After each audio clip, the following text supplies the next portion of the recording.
You get to play as Bowser? Yes!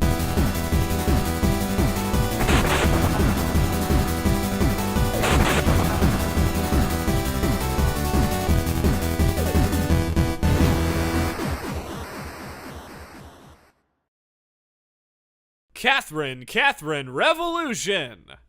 Welcome to a brand new episode of The Completionist, and today's episode, guys, has been suggested by a lot of people all across many different websites, many different forums, my Facebook page, my Twitter. The game is unanimous, and I have to do it. And that game is called Katherine. Now, I heard there's a lot in here, a lot of lust, love, betrayal, that kind of thing. So today, we're gonna go ahead and we're gonna dive into it, because you guys say so. Because I love you guys. I do everything for you. I love you, bros! I'm not drunk. Katherine. Katherine is a... Oh, yeah. You see, Katherine, she's a... Oh, yeah. She's so... She's freaking hot. She's hot. So hot. She's a sexy goddess. She lights that fire in my eyes. She gets it. You know what, Greg? Hold on. Let's start over. Come on, let's just start over. Go for it, Shirako. Katherine is a game. But Batman, she's freaking hot. So damn hot, and she's just a video game.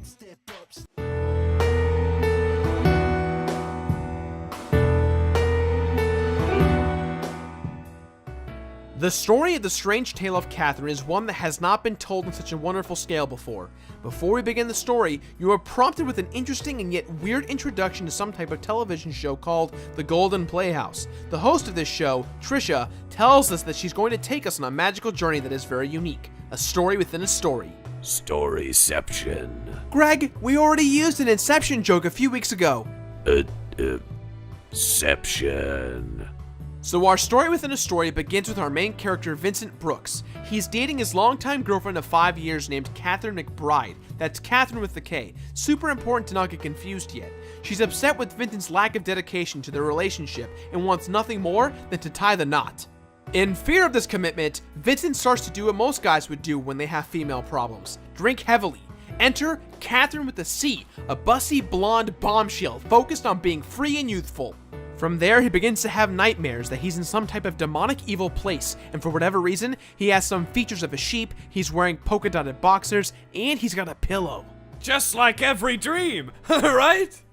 What does he do? He must climb to the top to get to the next level of his hellish nightmare via blocks. He must create stairs using these blocks to climb his way to victory. And as he wakes from his first night of mares, he awakes to have realized that he has slept with Katherine with the C, cheating on Katherine with the K. Are you following all that with an FAT? You fat. Vincent is not the only one who's having these problems. It turns out that all cheating males are actually in each other's dreams, and if they die in these dreams, they die in real life. With the story unfolding, more characters begin to disappear each and every night, and for Vincent, it all boils down to one question. Which Katherine do I go with? Katherine with the C or Katherine with the K? The nightmares will continue for one full week, and Vincent must survive each nightmare as he deals with his big problem. The story, let alone the game overall, is one of the freshest and yet most fulfilling new original pieces I've ever encountered. I loved every story-driven moment in this game. And the best part is, there's many different ways to play this game. Also, Katherine's hot!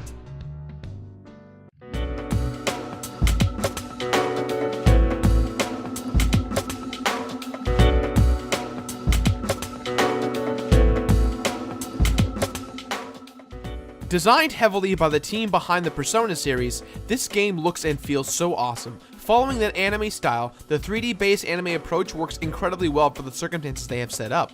The game splits itself into two different kinds of animation, anime and 3D anime.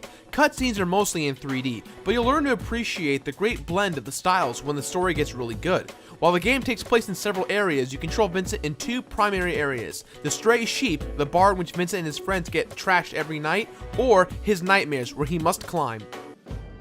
The music in this game is great, but if you're playing for hours like I did, you'll start to lose your sanity. The tracks don't really change or alternate too much at all, but one of the cool things about the soundtrack is some of the music on the later levels draws from classical music, some being complete original pieces, others being reimagining remix type approaches, all perfectly hitting the style that is Katherine. Don't hit Katherine's style! That's not what I meant! What are you talking about? Why don't you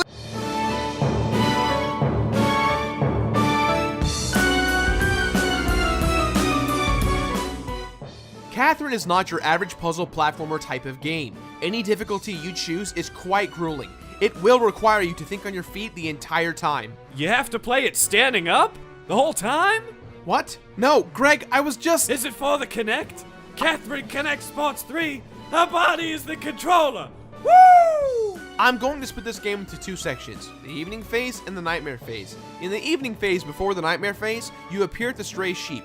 At this bar, you can get drunk with your friends as you stress out about your wrongful situation. While in the bar, you can talk to all your friends, total strangers, the boss who's the bartender, all in the mix of you communicating with both Katherine's via text messaging on your phone. Your phone is your main menu hub, and periodically the girls will contact you via the phone. Depending on your answers, they will determine the direction of your freedom bar. The freedom bar is one of the key elements in this game.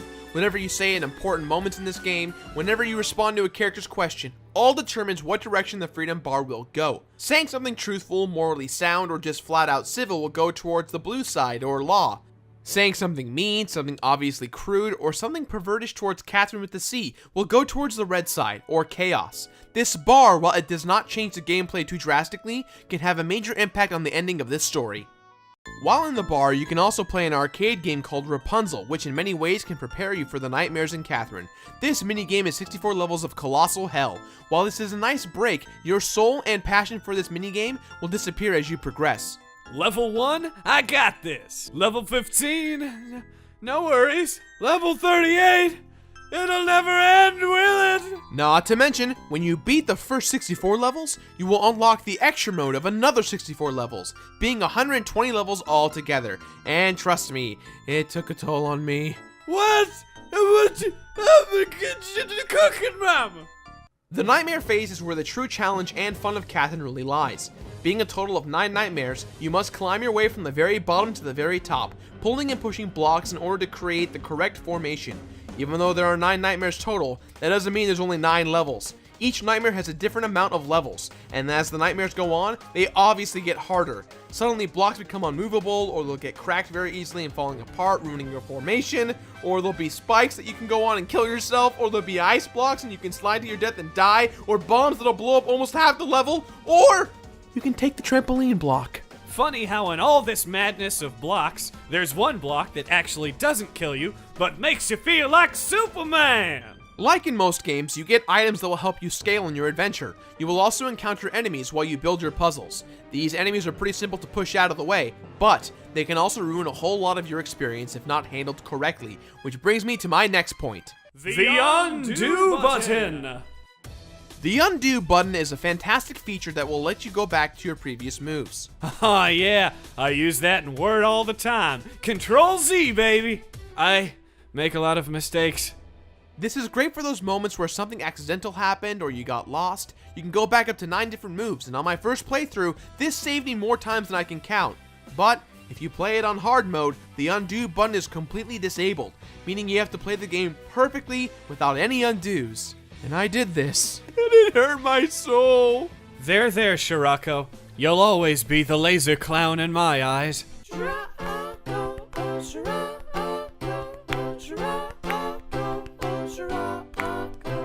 Shirako, the laser clown, making that frown turn upside down. Shirako, the laser clown, shooting them up and shooting them down. Oh, Shirako, the laser clown, you know he's #1 in town. Thank you for that, Greg. That cheered me up, I think. Throughout the game, you will run into other characters that you need to save by consolement or reassurance. Make sure you save them by speaking to them. At the end of each level and sub-level, you are given an overall ranking score of bronze, silver, or gold. While not too important to the average gamer, for you Wii completionists out there, it's very important that you go for the gold. One of the most challenging things about Katherine that it has to offer is the boss battles. The boss fights are incredibly difficult. Some can go really well depending on your skills, but for the most part, you will get rocked a lot while playing them. From fighting Katherine with a K, to fighting the possible baby that she's pregnant with, to even fighting an ass boss? I'm a nice man!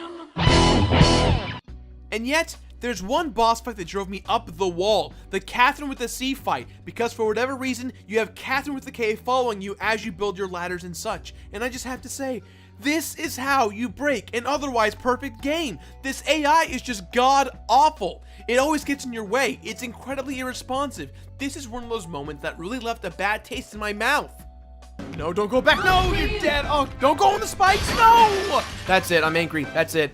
That's right. You wait there. You wait there and you die. And I dance. I dance in your grave. I dance in your grave all night. Now you die. Yep, you're dead. You're dead.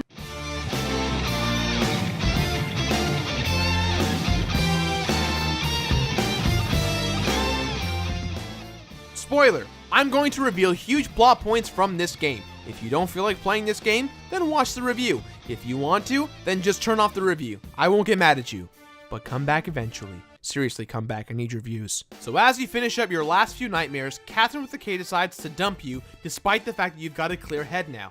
And depression sets in, and his friends try to cheer him up by telling him, hey, reach out and call Katherine with the C. Too bad she's not real. It turns out that Katherine with the C is a succubus sent by Astaroth, the evil host of the nightmares. Vincent is convinced that someone he knows has seen Katherine with the C before, and he realizes that the bartender, the boss, actually not only saw her, but spoke to her as well. The boss is the one behind the nightmares, and Vincent fights back by saying this: one more final night of mares. If Vincent wins, he gets the request of a favor from the boss. If he loses, he dies. Simple, right? Remember that freedom bar I talked about earlier? In the last nightmare, depending on how you answer the questions and how your bar looks at the end of the game, determines your ending. There are 9 different endings, meaning you need to play the game 9 different times. 9 different times of hell.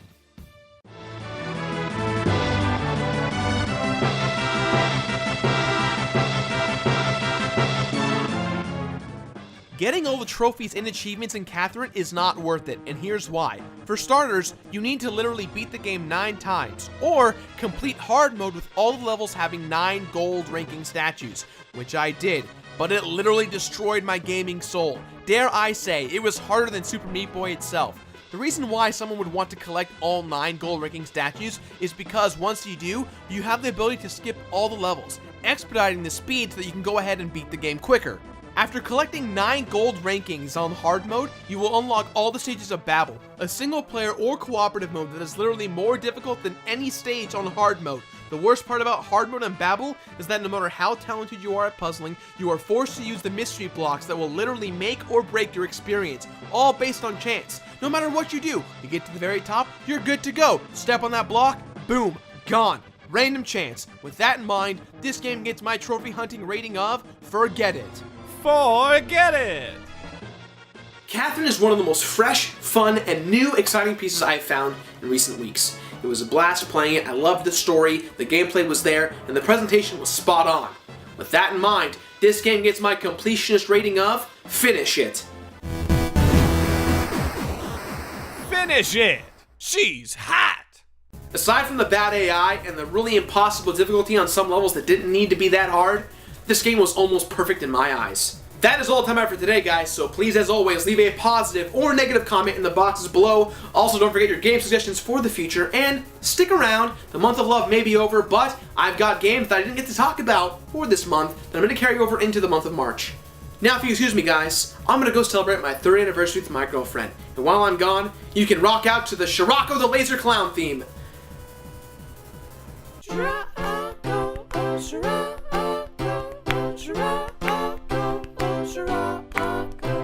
Shirako, the laser clown, making that frown turn upside down. Shirako, the laser clown, shooting 'em up and shooting 'em down. Oh, Shirako, the laser clown, you know he's #1 in town.